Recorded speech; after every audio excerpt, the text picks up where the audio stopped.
Welcome to the channel, everybody. Today, we're taking a trip to the Horn of Africa, a place where the land is as beautiful as its history is complex. Buckle up, because today we're diving deep into Eritrea. Yeah, Eritrea. You know, it's one of those countries you hear about maybe once a year on the news and you're like, oh yeah, that place. But trust me, there's a whole lot more to Eritrea than meets the eye. We're talking about a country that's been shaped by war, isolation, and a whole lot of resilience. Now, I know what you're thinking. Trevor, why Eritrea? Why not somewhere a little more, mainstream? And to that I say, where's the fun in mainstream? Eritrea is a country that's often misunderstood, misrepresented, and frankly just plain missed. So today, we're shining a light on this fascinating nation and uncovering 10 shocking facts about life in Eritrea that you probably never knew before. Get ready to have your minds blown, people, because things are about to get interesting.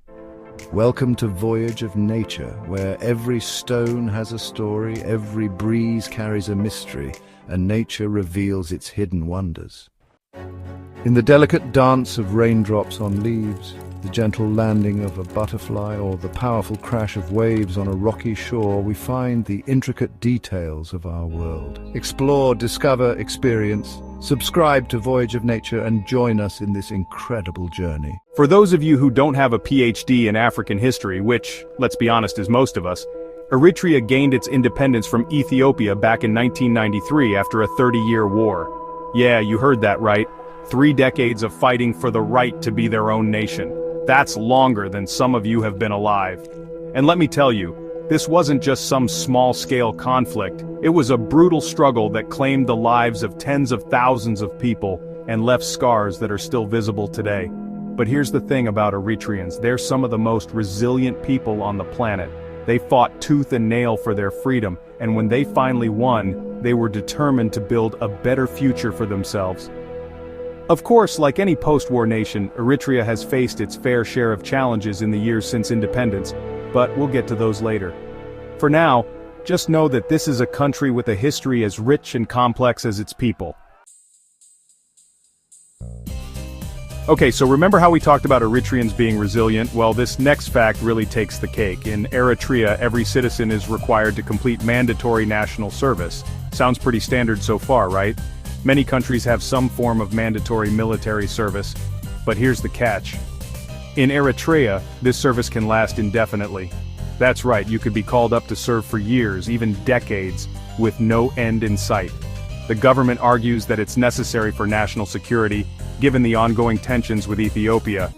But human rights groups have criticized the system, saying it amounts to forced labor, and has led many young Eritreans to flee the country. Now, let's talk about the media landscape in Eritrea, or should I say, the lack thereof. Eritrea is known for having one of the most tightly controlled media environments in the world.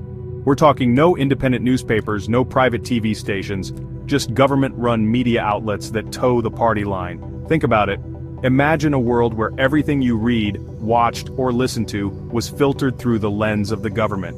Not exactly a recipe for freedom of expression, is it?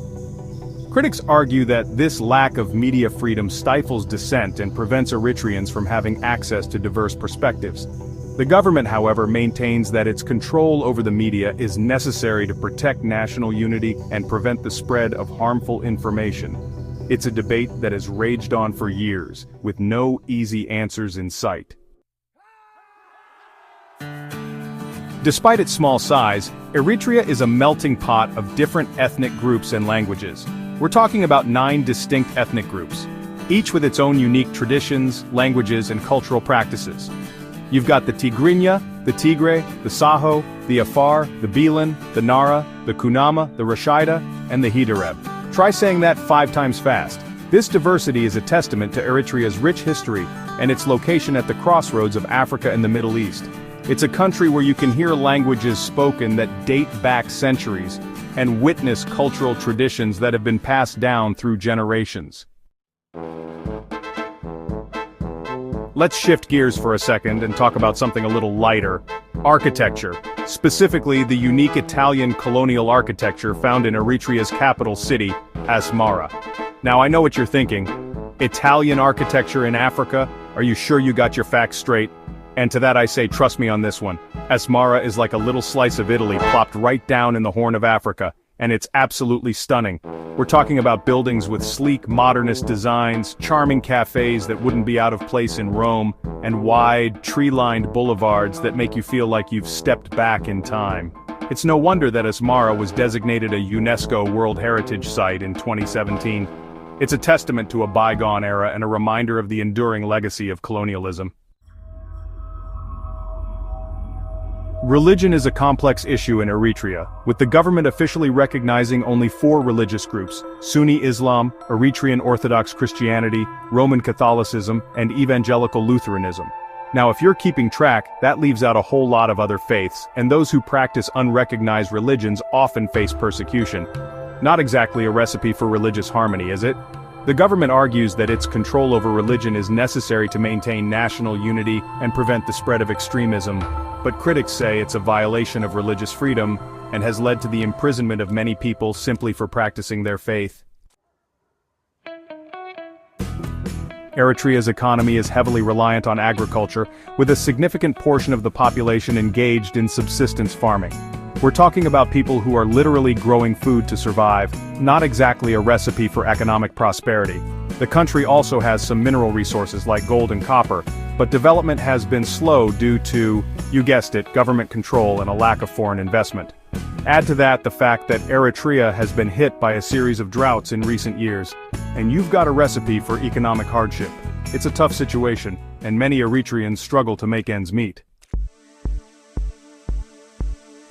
Chapter 8, The Hermit Kingdom, Eritrea's isolation from the world. Eritrea is often referred to as Africa's North Korea, due to its isolation from the international community.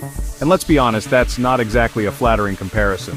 The country has limited diplomatic relations with other nations, and its government has been accused of human rights abuses, which has led to sanctions and international condemnation. This isolation has made it difficult for Eritrea to attract foreign investment and develop its economy, further exacerbating the challenges faced by its people. Chapter 9.